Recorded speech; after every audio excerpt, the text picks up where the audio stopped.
little bit of a tour around the Lake District.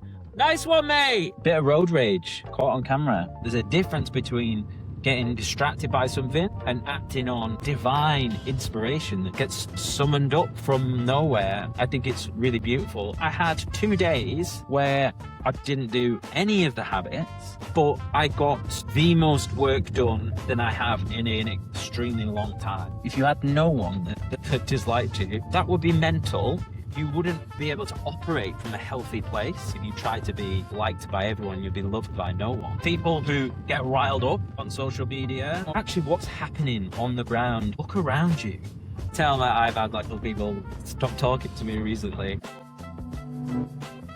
For the past 2 weeks, I've had 4 podcast guests in total cancel on me, and it's left me in quite a bind. So I prepared a solo episode today, and one of the things I'm going to be talking about is about inspiration. And it's a Saturday afternoon, it's beautiful out, and I'm stressing about being behind the camera and being too rigid and not having fun. And then I'm like, why don't I just do it on the move? So this is a new Roadcast experiment. If anyone knows this junction, it takes absolutely fucking forever to get out of. So we're going to go for a bit of a drive, a little bit of a tour around the Lake District. Nice one, mate! There has been no opportunities to come out of here. Bit of road rage caught on camera. Can we get out here? I'm going to pull out into the central reservation. There we go. Thank you. So yeah, new format. One of my intentions this year was just to have more fun with the podcast and make the tools feel light in my hands. Like, I love taking notes and planning things out when I'm driving. There's something about movement, I guess, walking or driving, which makes things feel just like a lot easier. Today I'm going to be talking about the importance of inspiration and energy, why you should fall out with people who have different opinions than you, wink wink, the benefits of applying the law of inversion, and why I've changed my mind on habits and what you can do instead. So the beginning of January did not start well for me. I got the worst flu that I have in years, and it made me realize that we should not only capitalize on times of good health, but also relating to that is inspiration, energy, these two things that kind of go together.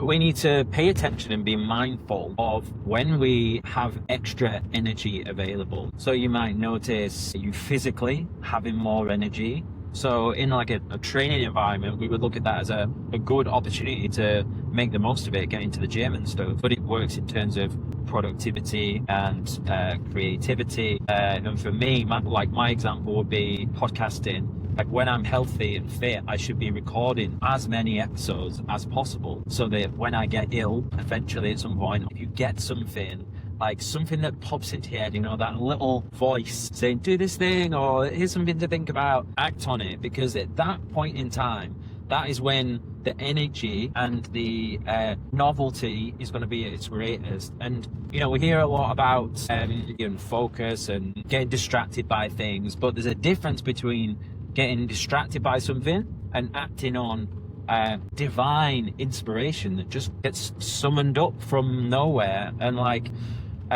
think it's really beautiful. And today is a good example of that, where I don't know where it came from. I was like, why don't I record this podcast in the car and get outside? And then I'm like, yeah, let's just do that. Because like, even now, I'm out, I'm driving through, look at this beautiful scenery, like coming up to Coniston, I can see the mountains in front of me, and like, it's so nice. At some point, when I get a fancy editor, I might be adding some pictures of mountains in here, but right now you might have to just put it with my face while it's just me. So yeah, make sure you spot those things. I guess it comes down to self-awareness as well. I get asked a lot about self-awareness and like, how do you become self-aware? Meditation is a really good thing. Journaling is a really good thing. And just being able to slow down and spot the difference between like focusing your attention on stuff and getting distracted by things. Make that a bit of a practice to notice your energy on a daily basis and notice, like, do you have a little bit extra in the tank that you could put away as a form of investment, put into something else, put into the gym, into some writing, put into some work. Next thing is why you should fall out with people who have different opinions than you. Now, it's obvious that is tongue-in-cheek, but one thing that I've noticed recently, we are living in this polarized world. It feels like everyone is either so far left, so far right, does for me anyways, and I feel always in the middle of this stuff. So much so that I'm seeing friends of mine who we've been friends for like 25 plus years starting to fall out with each other over politics and just opinions, basically stuff that gets posted on social media. And like, I understand to a certain extent, and it is a strange feeling. So let's say you have someone who you think might be racist, or you think might be too far left leaning, and you don't like their views, so you should fall out with them or be friends with them. Does that make sense? Like, what about now?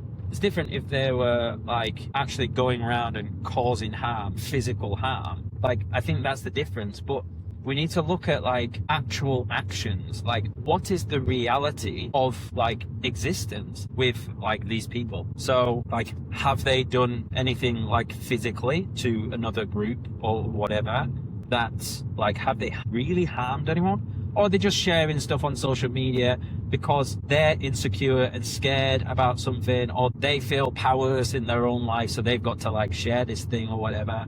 Like, I think if we just have a much more compassionate, and I don't mean a compassionate in terms of like, oh, I'm super left leaning. I mean compassion on either side, compassion for leftist views and compassion for right-leaning views, because those people, right, think that they're doing the right thing. So like, and I know it, like, and that's the thing with like resistance of evil, you know, like even evil people will think they're doing the right thing, right? So there's a dichotomy there. But it's like, are they doing evil actions? Are they doing like mean actions? No. Like, are they like saying some stuff? Social media versus real life is very different in my experience, and everything gets blown up on social media. So for the people who get riled up, look around you. Actually, what's happening on the ground by you? Like, look around you. Bit of a rant around my own experiences with people close to me, but don't fall out over opinions. It's stupid. Like, you need your friends. The main thing I believe is, would they be there for you if you needed them? If you were homeless and you needed someone to go, would they be there? If you were in an hour of need and you need to call someone for them to help you, would they help you? That's what a friend does. That should be the filter. And if they have slightly different views, just give them the fucking benefit of the doubt that like they're acting on what information they hold and their life experiences has put them into that viewpoint. But as long as they're not actually causing harm, then just give people a break. Okay, next is the law of inversion. So something I've been playing around with in terms of thinking about things that we want, things that we desire. So that may be money, maybe being liked by people, etc. And something that we don't have, and then inverting it the other way around. Actually, this relates to the falling out with people on their differing opinions, because it's like, okay, so what's the opposite? You shouldn't fall out with people based on their opinions. So what's the inversion of that? Fall out with people based on their opinions, and you just see like how ludicrous it is. But you can apply this to like so many things. So if you really want loads of money or whatever, you really want to win the lottery, and then you go, well, okay, well, like, let's invert it and go, let's imagine that you did win the lottery and you had all that money, and then you really think about it, you go, oh yeah, I'll get in a helicopter and I do this or like that, oh, then what, and then what, and then what, and then what. And then, well, I suppose I'd give my mum some money, and then I'd give my dad, but then my friends, they'd be like, okay, so then, yeah, like if I didn't pay for this trip or whatever, and then when you start to go down this like route with it, you realize that like you'd be miserable. Like, there's this whole study of like lottery winners as well, where it like looks at generally what happens, and it ruins people's lives. What about needing to be liked by everyone? So okay, what if everyone liked you? Would that be good?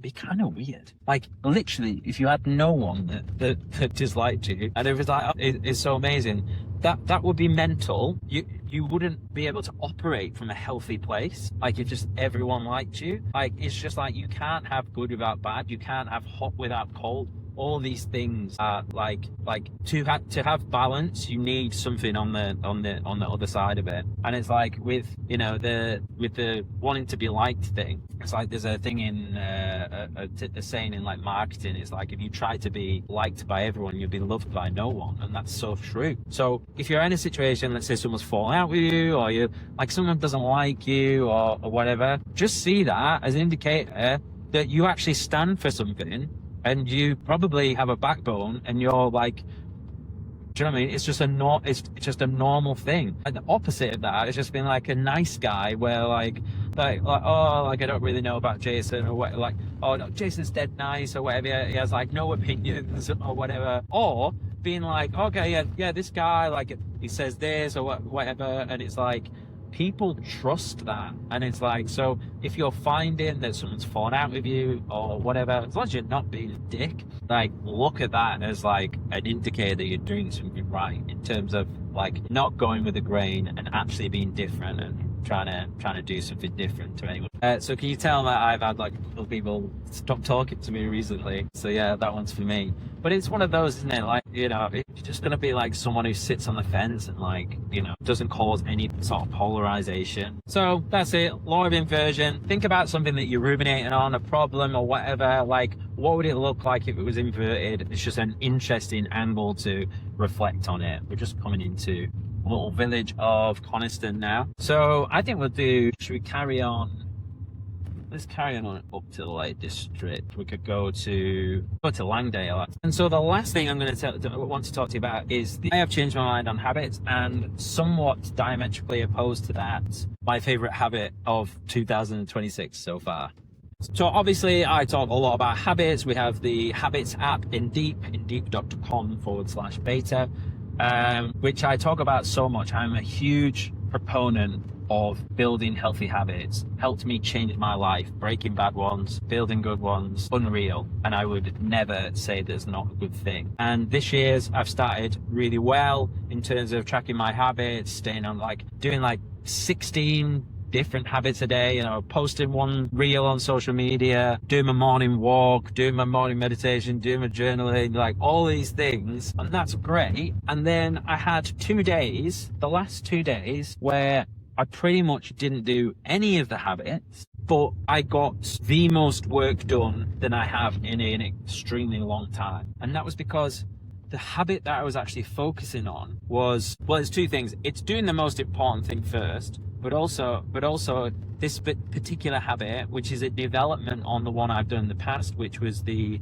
no phone until the most important task of the day. That one's difficult, especially if you need to communicate with people. But this one is no Instagram or no social media until the most important task of the day is done. Really good. But like, what is like your form of like crack? Like, is it Instagram, TikTok, or whatever, or literally crack? Hopefully not. But like, have that as the thing where it's like, well, I'm not going to go on TikTok until I've done the most important thing. So what I've been doing is I've been working on quite a lot of projects, and I've been doing the most important thing first before anything else, by getting involved with other little tasks or whatever things I need to do. Good example with this is the posting every day on social media. That's one of the things that I wanted to do in 2026, and the last 2 days I didn't, but I got more done on the other projects than I could have dreamt of. Like, we have to have this balance. I'm going to get back to this posting on social media, but I'm actually really pleased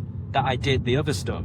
So it's kind of like, you have to plug it into your own situation in terms of like how relevant it is. Like, you may need more habits, you may need to build a post every day on social media, but I have like a weekly podcast thing that I need to keep up with.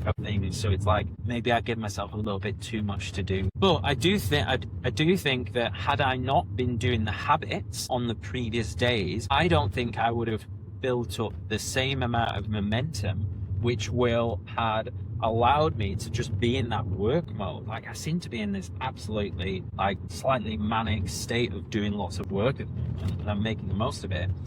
And it's like, I will get back to doing the habits soon, but right now I've got like these big rocks, big things that need handling, and I'm gonna like take care of those. But then the habits will form the guardrails to come back on. And even saying this, the most important task of the day habit is a habit, right? So although I say I've changed my mind on habits, it's just a slightly different lens of looking at it. I do think habits are amazingly important, but sometimes you need to take a look at the lay of the land and go, actually, what's going to be more important today? Me getting all the habits done or me getting that big task done? So that is my favorite habit of 2026 so far. All right, so that's it. So what do you think? Let me know what you think of this format. The what do I call it? A vlogcast? Vlog? Roadcast. That's it. Yeah, let me know what you think of this first Roadcast. And yeah, I will look forward to seeing you in the next one. Take care.